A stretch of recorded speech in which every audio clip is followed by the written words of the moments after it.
where we'll be looking at encouraging a reading culture in trying to build that habit of reading in our kids. We actually had someone who actually took the bull by the hand recently and, of course, put friends and families together for over 200 hours reading.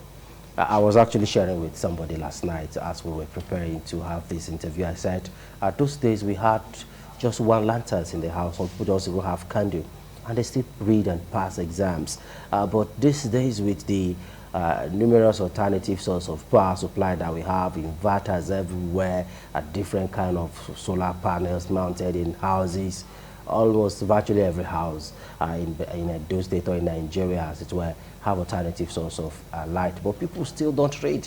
You see parents fighting their kids to do their exams. But however, patience, Osariemen actually made us proud, of course, brought us to limelight, where she actually attempts to break the longest reading culture. Is it Read-A-Thon now, you call it? Yeah, actually. Congratulations. Thank you very much. Thank you very much. Okay, you look more relaxed now, considering the first time we had you on the show, it's like you were just thinking, your heart was filled with uncertainties. Okay. I was always confident I would do it anyway. Oh, really? Yes, I was. All right, congratulations once more. So walk us through, how was it like? Wow. Cool. How was it like? It was tough, actually. Oh. Yeah, it was tough. It was not about doing it for anybody at some point. Oh. It was about actually proving to myself that I can actually do this, because at some point I had to tell myself, Angel, you just have to keep going. By this time next week, you'll be all right. By this time next week, you're going to be okay. Oh. It wasn't easy at some point, but I thank God. When you got to the studio, you didn't even know today's date. I asked the question. You just have to say that. No, it is surprising. And probably you need to check your mental state again. Like, for you to say you don't really know today's, you don't know what's today, but today is actually Monday. Okay, thank you. I was sleeping. And it's the 11th day in the month of March. So welcome back from yonder. Thank you. Like I just crashed. It was a kind of tedious journey for you. Nah, most people they told me that I had weight, so it was not physically tedious, but mentally, Jesus. It was amazing. It was really at some point, it's you are reading a lot of. I read about 172 or was it 174 books. Imagine assimilating that much informations. Like, there's no hurry, you're just storing it actually. Inside one brain. Inside one brain.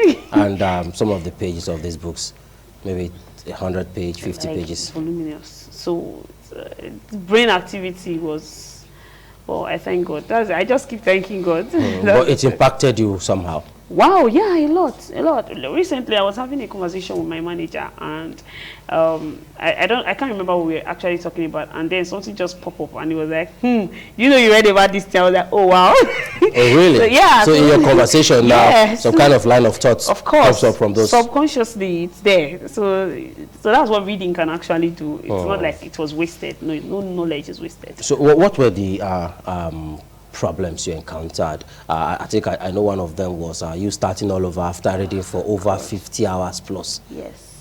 Yes. How was it like? Yes. To start reading for, let's say, about 50-something hours. Oh. And you were told, sorry, we need to start afresh. And it wasn't cool. It wasn't cool. It wasn't cool. But then, I and my team, we are happy that actually happened after 54 hours, because we were able to cover up the issues we had. A very big thank you to Engineer Greg Ogbefun, who actually provided solar power. Wow. Yes. So even when light went off during the other days, we didn't have that issue anymore, because he helped us in providing solar that was able to power the equipment, the lights. Imagine that amount of energy. So yes. So imagine that happened on maybe day 7 or day 6. I would have fainted. You would have given up on the quest. No, I don't think I'm someone who gives up. Are you sure? Yeah. In your heart of hearts? Yeah. When my team when they told me, when they came to tell me that we have to, most of them didn't believe that I'm actually going to. But then I told them, okay, no problem. I just went home. I slept, came back, started at night, kick off. So after everything was rectified? Yes.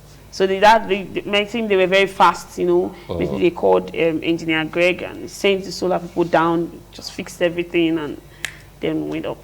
So going forward, what are we expecting from, because it was actually eventful. We saw the governor, his wife, top government functionaries were there to cheer you up. How does it feel having people coming around to tell you, we are with you, we are standing with you, we know you can do this? You know, one of the things that actually prepared me was the fact that there was a particular day that I was down. I was really, really down. That's why my big thank you goes to the Commissioner of Education, Commissioner of Art and Culture. You know, then they made sure they arranged people to come around. Then when I looked up, I saw some students, and then they started singing the Edo anthem. Do you know how I didn't even know how sweet that song is? Very motivating. Oh, really? Yes. What were you feeling like? What were you feeling like? Oh gosh, that's what dragged me from wherever it was I was out. So you drew strength from the song? Yes, I did. You know, now, like I keep saying it. Even when I was on Twitter Space last night, I said it.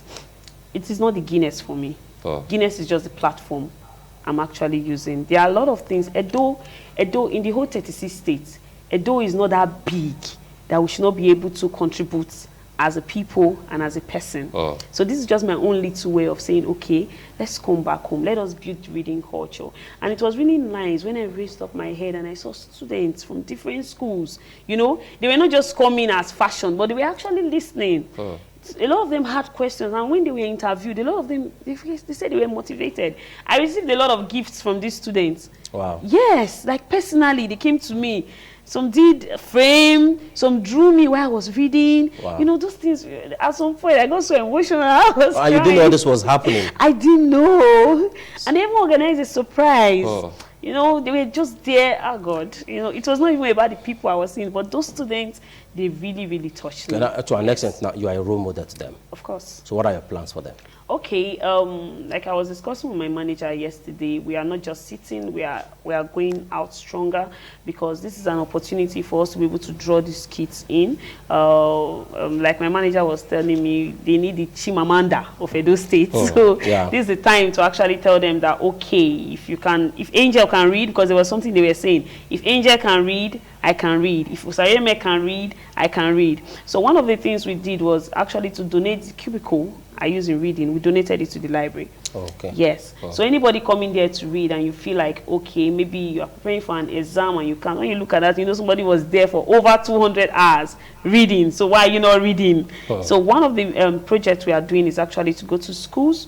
We are going to be organizing a lot of things for them. We are doing the whole inclusivity thing, including the physically challenged school. We are going to go there. We are going to build these kids up right from the primary school. You understand? So there's this thing about us that probably just finish school, even if you don't want to further, you finish your tailoring, you just do your freedom, you start having girls, and that's it. No. Want to tell them that in Edo, we can go further. So there are a lot of things that so we are going to work with these students. So that's what we want to start doing, at least by God's grace. When I'm done with my rest this month, from next month, we are kicking off. We are not actually waiting. Okay, that's very fine. It's like not just giving any space. Yes. That's why I'm working on the foundation, which I'm thanking the Edo State Governor for, and his wife, who actually donated for me to start the foundation. That was really awesome. That was motivating. Donated the whole 10 million for me to start a foundation. Wow. Yes. So the foundation is going to kick off. We've already started work. I'm working with the commissioners, making sure that the foundation is up and running. So one thing we are going to be doing in that foundation is that we are going to tell this, because most time we are saying children don't read, children don't read. Why should they read? You understand? We have to tell them that, okay, they keep hearing school is scam. There's no job, there's no work. So we have to tell them, okay, we're in a new world. This is the world of tech. You can actually build something for yourself. So yes, so that's what the foundation is going to be based about, around building things from where there's no, like when I was reading, I gave them a challenge to build things out of plastic, to be creative. You should see what these children made. Yes. They made things that they are currently in my hotel room where I am. You see, they were creative about it. So made torchlight out of plastic. Wow. Yes, from Imagueroye. So imagine, if we can actually work with these so kids. when as soon as you were on the challenge, you actually give them that task? Yes. I just, and they brought bad feedback. So imagine if we actually work with these kids, what we can actually make of them. So yeah, so that's what we are most going to times be doing. lovely projects like this and NGOs and platforms just end at the urban setting. It doesn't get to the grassroots. True. So what are your plans to reach out to the small village, Osariemen, one small girl in the village, one small patient at Bukhari? Of course. All the small communities that seems ungoverned and doesn't have connection with government. Okay, so one of our major plans is to actually, like I said, I'm big on inclusivity. We are going to go to local governments. So that's what we are going to be doing. So all the local governments. So that's why I said we are actually going to the grassroots. Nobody is going to be left behind. So we are going to start from the ground up, then we go up, then we do it on the state level. Okay. So that's what we are going to do. We just want to make sure that every single person in Edo State is actually covered. Yes. So because we didn't just read for ourselves. Imagine reading for that many hours. You know, you have to actually do something about it. We have to tell these people that, okay, if I can do it, you can do it. What is it you want to do? You must not go by. I read about a lot of things. Human trafficking, no to human trafficking, no to irregular migration. You want to jackpot, do it the right way. Have handwork. Have something. You know, even if you are doing fashion designing, you could read about it and you could be better.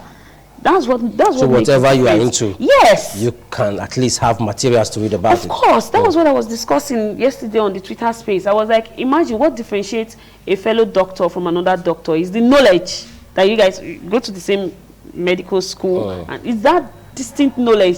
Somebody has read about something that is making him different from the next person.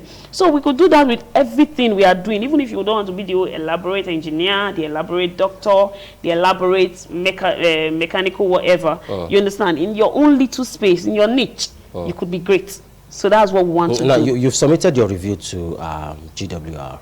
Yeah. We are. So how long will it take to for you to get feedback from them? I can't really say because I'm actually not them, but at least within 2 months, we should be able to get feedback from them. Okay, while we started the conversation, I cited the clips of your the final day on that was the pre-final. That was for the 200 hours. That's for the 200 hours. Yes. Okay, then we now went further and did 230. Probably let's just watch this and so that you see yourself again. Can we give sound to it?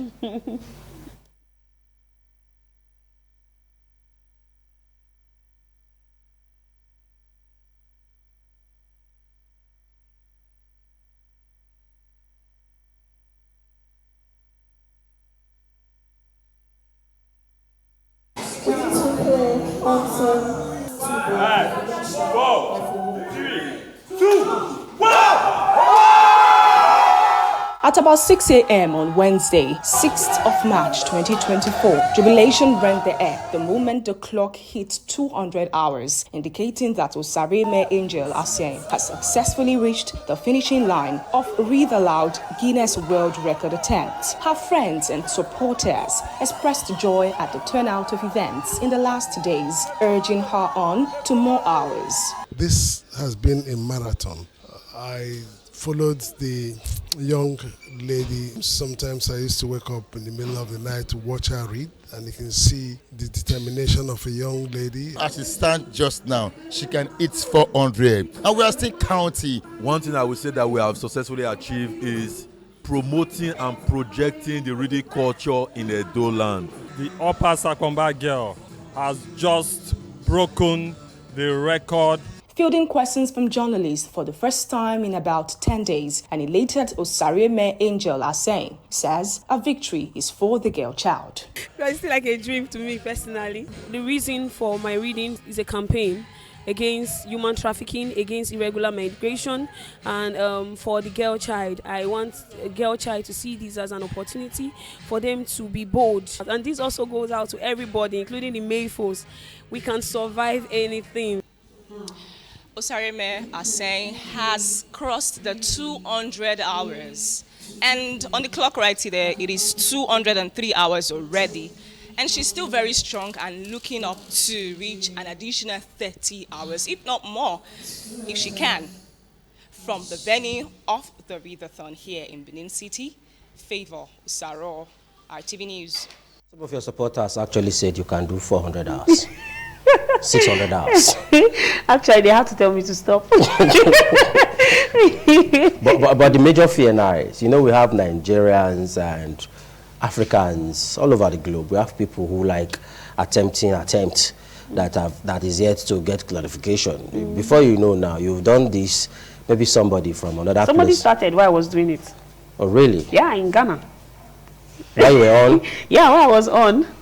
I think they told me, was it yesterday, that probably the guy was his life, it was no longer up. I don't know if he has stopped actually. That's why I keep saying it, that it's not about the Guinness. For me. That's why I keep reiterating so that fact. Were you threatened? That's Did why they I keep affect saying, you? No, that's why I keep saying it, that it's not about the Guinness. Like, I think there are 3 other people in Ghana that are doing it simultaneously with the guy. Somebody started on the 15th. Somebody's going to start on the 15th. You said today was 7th, right? No, today's 11th. Today's 11th. Today's 11th. Okay, today's 11th. Angel, please. Today's 11th. 11th of March. Today's 11th of March. 2024. Yes. Okay. Right now, good. Don't be scared. No, I'm not. Maybe we have to check you.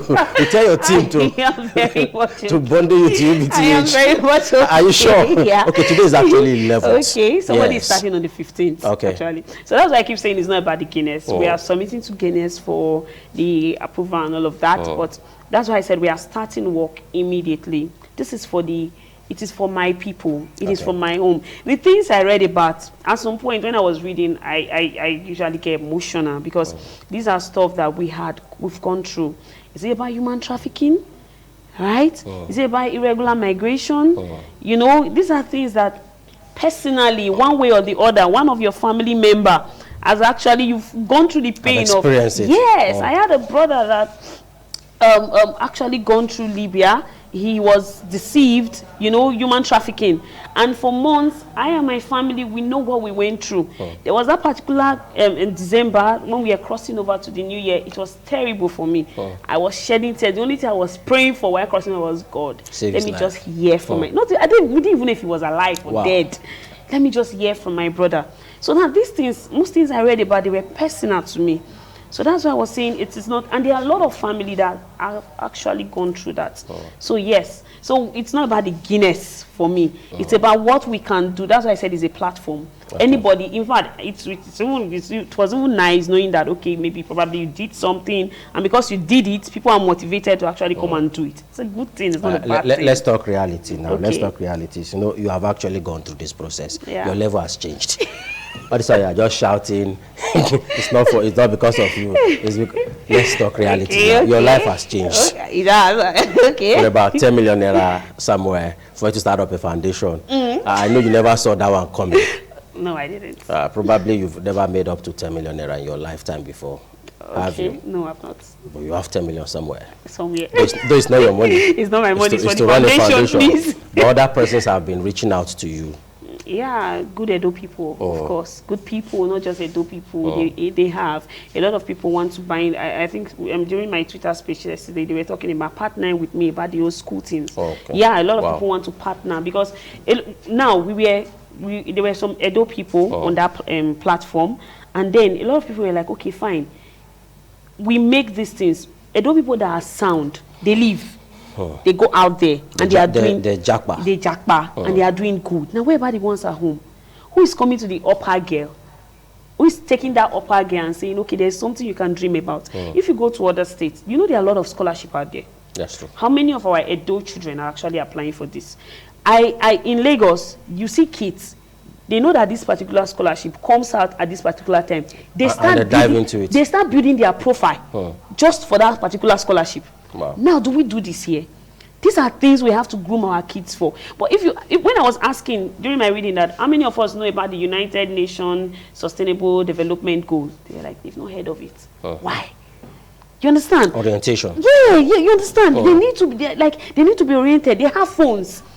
You get, they need to know that, okay, this is the platform you can go to. It's not that, see, Edo people, we have tenacity. When you go out there, you are not bold enough to say you're an Edo light. I'm always with my bead. People are like, why is it this much? It is this much because like, if I can take it here. It shows the level of the Edo blood flowing in you. Yes, I am very, very proud of it. When you say you're an Edo out there, people are like, you know, prostitution, autism. No, that narrative can be changed, and we can't do it alone. One person can't change it, but together, little by little, if we can have, like they said yesterday, if we can have people from Edo becoming best at JAM, like for 5 consecutive years, that narrative's already changed. You get? So those are ways that we feel that, okay, we can come together, and I feel there are other youths out there, other good meaning Edo people, and not even Edo. I don't want to segment it to the Edo. I'm segmenting my side because it is where I'm from, and I'm talking based on experience, saying that, okay, no, this is not what we want the Nigerian youth to be known for. Okay, let us come together. Now, when you go out there, one of the books I read was, the guy was like, they were traveling, and other countries, they allowed them just enter into the plane, but said the Nigerians, they took them, they stripped them naked, you know, just to make sure they are not taking anything. Please, why? You understand? So these things we are known for, is high time. It's not just about talking and just going out there and saying this. It's high time we actually take action towards it, just from the little we can do from the grassroots. So that's what.